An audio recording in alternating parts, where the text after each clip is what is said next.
Federalist No. 60. The same subject continued concerning the power of Congress to regulate the election of members. From the Independent Journal, Saturday, February 23, 1788. Hamilton. To the people of the State of New York. We have seen that an uncontrollable power over the elections to the federal government could not, without hazard, be committed to the state legislatures. Let us now see what would be the danger on the other side, that is, from confiding the ultimate right of regulating its own elections to the Union itself.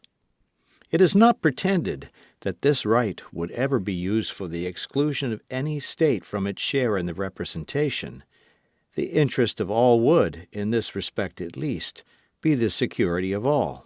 But it is alleged that it might be employed in such a manner as to promote the election of some favorite class of men in exclusion of others, by confining the places of election to particular districts, and rendering it impracticable to the citizens at large to partake in the choice. Of all chimerical suppositions, this seems to be the most chimerical.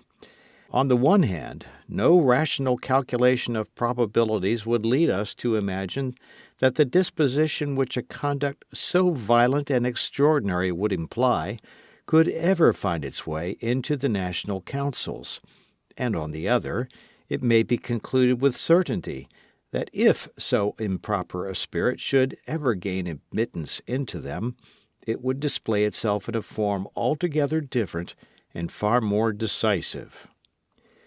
The improbability of the attempt may be satisfactorily inferred from this single reflection that it could never be made without causing an immediate revolt of the great body of the people, headed and directed by the state governments. It is not difficult to conceive that this characteristic right of freedom may, in certain turbulent and factious seasons, be violated in respect to a particular class of citizens by a victorious and overbearing majority, but that so fundamental a privilege in a country so situated and enlightened should be invaded to the prejudice of the great mass of the people by the deliberate policy of the government, without occasioning a popular revolution, is altogether inconceivable and incredible.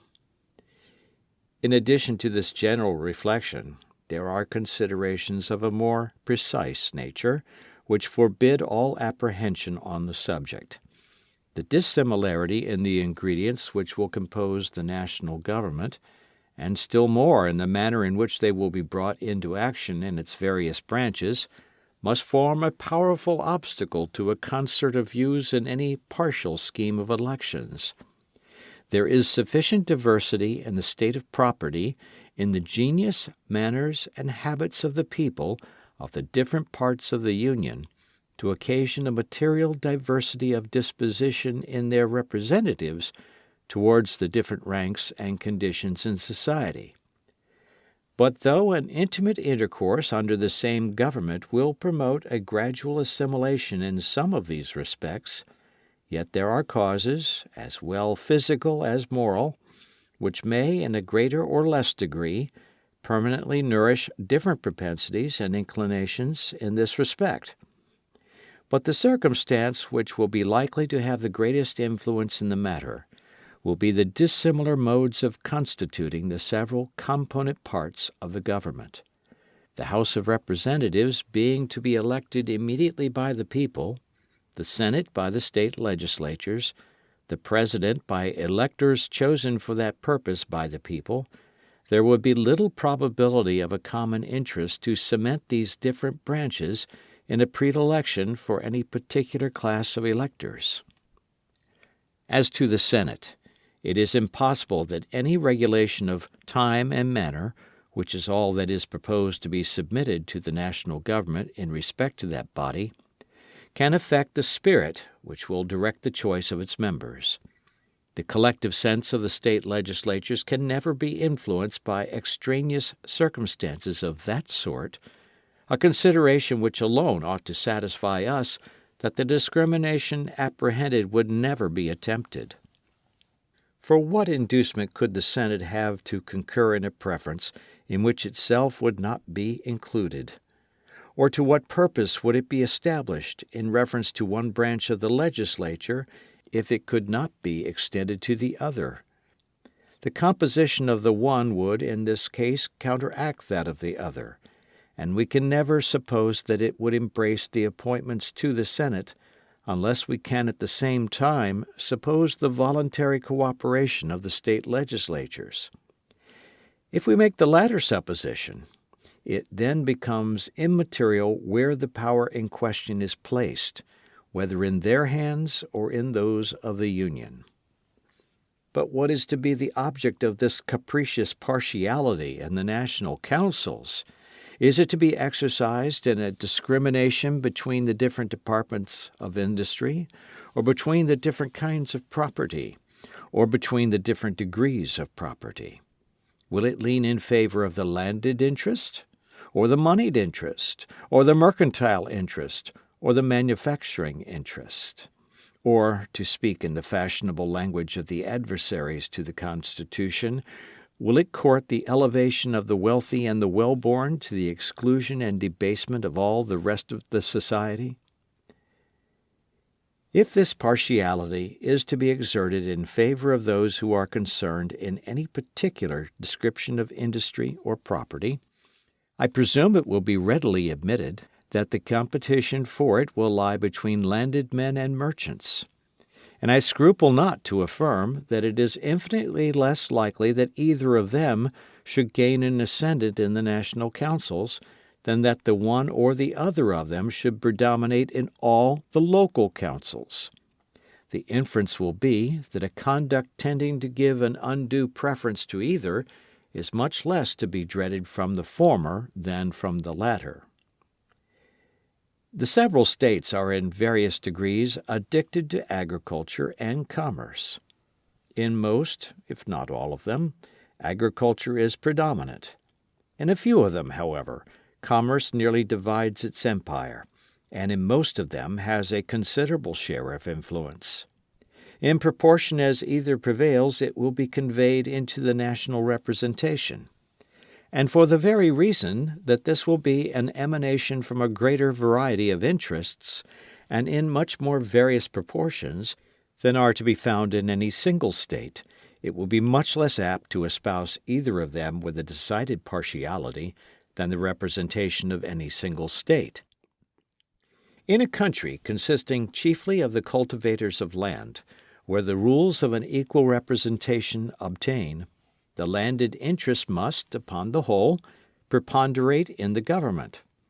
As long as this interest prevails in most of the state legislatures, so long it must maintain a correspondent superiority in the national Senate, which will generally be a faithful copy of the majorities of those assemblies. It cannot therefore be presumed that a sacrifice of the landed to the mercantile class will ever be a favorite object of this branch of the federal legislature. In applying thus particularly to the Senate a general observation suggested by the situation of the country, I am governed by the consideration that the credulous votaries of state power cannot, upon their own principles, suspect that the state legislatures would be warped from their duty by any external influence. But in reality the same situation must have the same effect in the primitive composition at least of the Federal House of Representatives.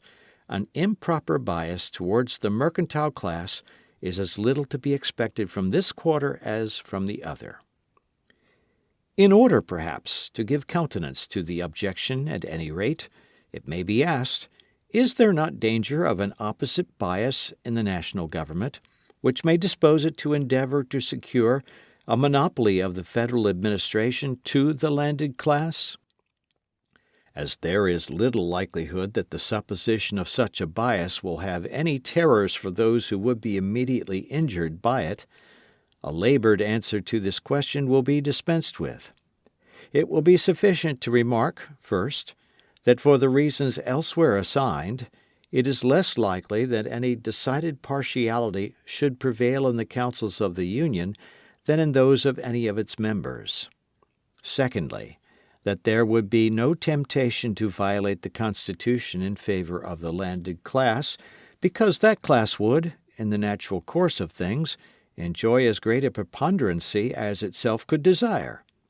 And thirdly, that men accustomed to investigate the sources of public prosperity upon a large scale must be too well convinced of the utility of commerce to be inclined to inflict upon it so deep a wound as would result from the entire exclusion of those who would best understand its interest from a share in the management of them.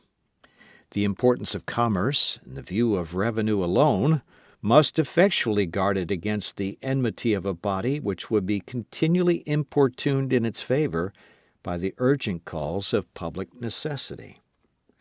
I would the rather consult brevity in discussing the probability of a preference founded upon a discrimination between the different kinds of industry and property, because as far as I understand the meaning of the objectors, they contemplate a discrimination of another kind.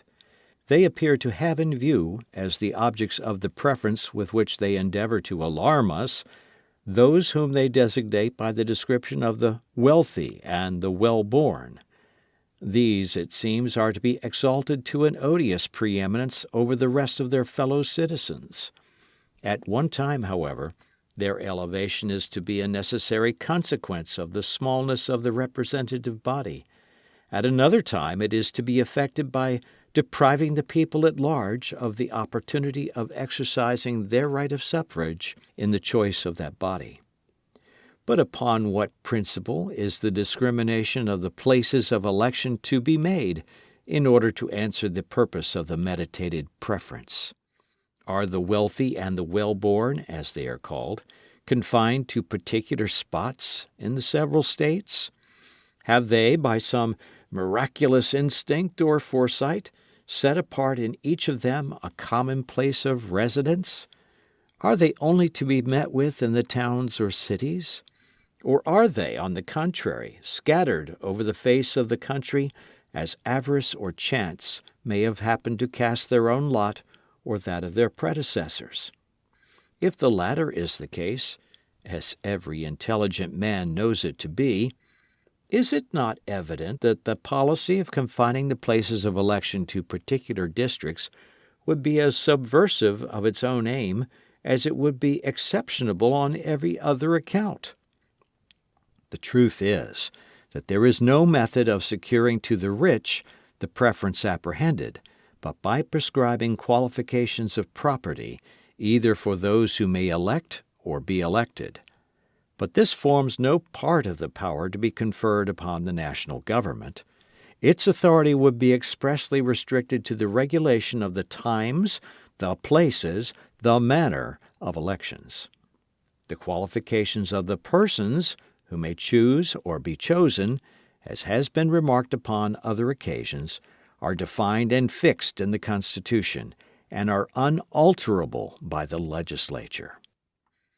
Let it, however, be admitted for argument's sake that the expedient suggested might be successful, and that it at the same time be equally taken for granted that all the scruples which a sense of duty or an apprehension of the danger of the experiment might inspire were overcome in the breasts of the national rulers. Still, I imagine it will hardly be pretended that they could ever hope to carry such an enterprise into execution without the aid of a military force sufficient to subdue the resistance of the great body of the people. The improbability of the existence of a force equal to that object has been discussed and demonstrated in different parts of these papers, but that the futility of the objection under consideration may appear in the strongest light, it shall be conceded for a moment that such a force might exist, and the national government shall be supposed to be in the actual possession of it. What will be the conclusion? With a disposition to invade the essential rights of the community, and with the means of gratifying that disposition, is it presumable that the persons who were actuated by it would amuse themselves in the ridiculous task of fabricating election laws for securing a preference to a favorite class of men? would they not be likely to prefer a conduct better adapted to their own immediate aggrandizement? Would they not rather boldly resolve to perpetuate themselves in office by one decisive act of usurpation than to trust to precarious expedients, which, in spite of all the precautions that might accompany them, might terminate in the dismission, disgrace, and ruin of their authors? Would they not fear that citizens, not less tenacious than conscious of their rights, would flock from the remote extremes of their respective states to the places of election to overthrow their tyrants, and to substitute men who would be disposed to avenge the violated majesty of the people? Signed, Publius.